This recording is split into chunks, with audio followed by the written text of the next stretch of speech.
Hello there and welcome back to another video, and today I will be unboxing, speed building and reviewing the second build of LEGO set number 42135 Monster Jam El Toro Loco from LEGO Technic.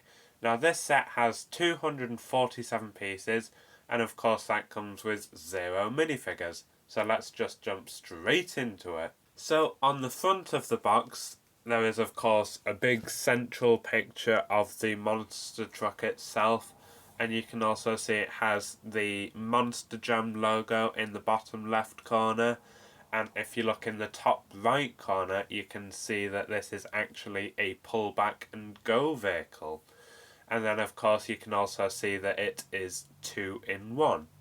Over on the back of the box there is of course another picture of the main build as well as a picture of the alternate build there, and there's also these nice statistics down here of the actual monster truck, so you can just pause it now if you want to read about it. Now I am super excited to get into this, so I'm not going to wait any longer.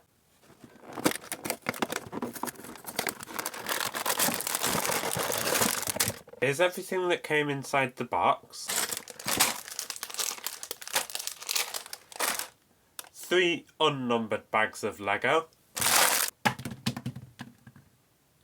4 tyres. 1 piece to facilitate the pullback and go feature. 1 78-page instruction booklet.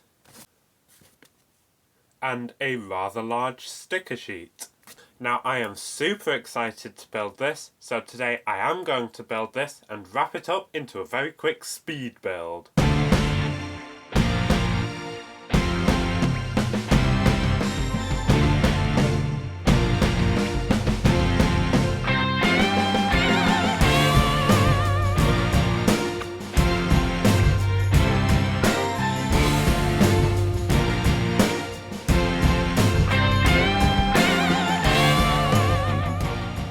So here is the completed build. Build time today was about 40 minutes, and let's just jump straight into it. So if you look at it from the side, it clearly has a very pleasing shape. I like how it's sloped as well, and it has a nice aerodynamic shape on it.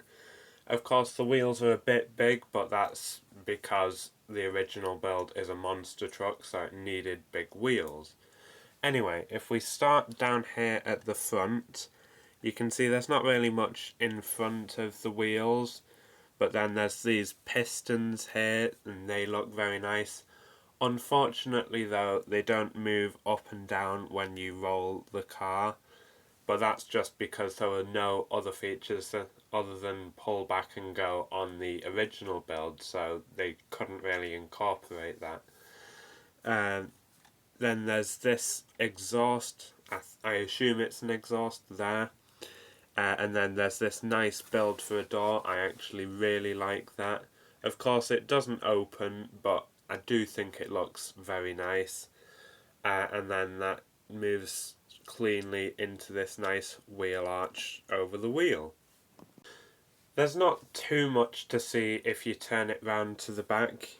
You can see this grey box is actually the pull back and go box, so if you pull it back it will go. I'll show you that more in a minute. But yeah, there's nothing really to look at. There's this nice Monster Jam sticker here. But yeah, apart from that, there's nothing really at the back. And then of course the other side is identical to the first side, just mirrored. And then if we turn it around to the front, similarly to the back, there's not too much to look at, but I do think this looks a bit better than the back.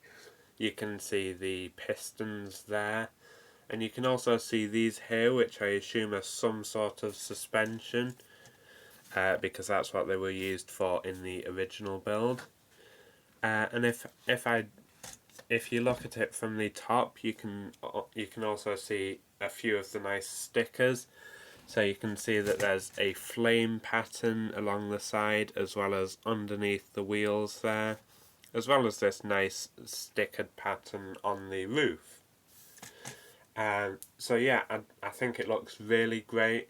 and there's no really out of place bits apart from one single piece, and that's this piece here in the driving compartment. You can see on the other side it's just a plain black piece, but here it's an orange piece with a sticker.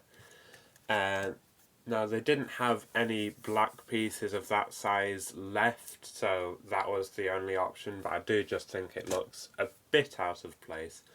But other than that, I do think it looks really good.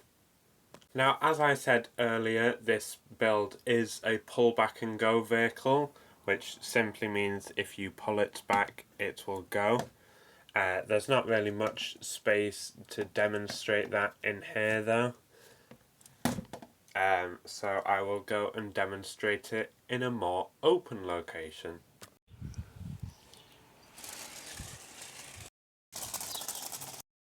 All in all, I think this is a great set. I think it looks really great. I think it's got a really nice shape to it and it's got those nice pistons. I like the build for the door.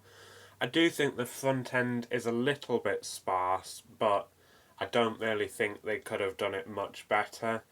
And also, I didn't mention this earlier, but I do really like the intricate building techniques that they use to put the pistons on an angle like that.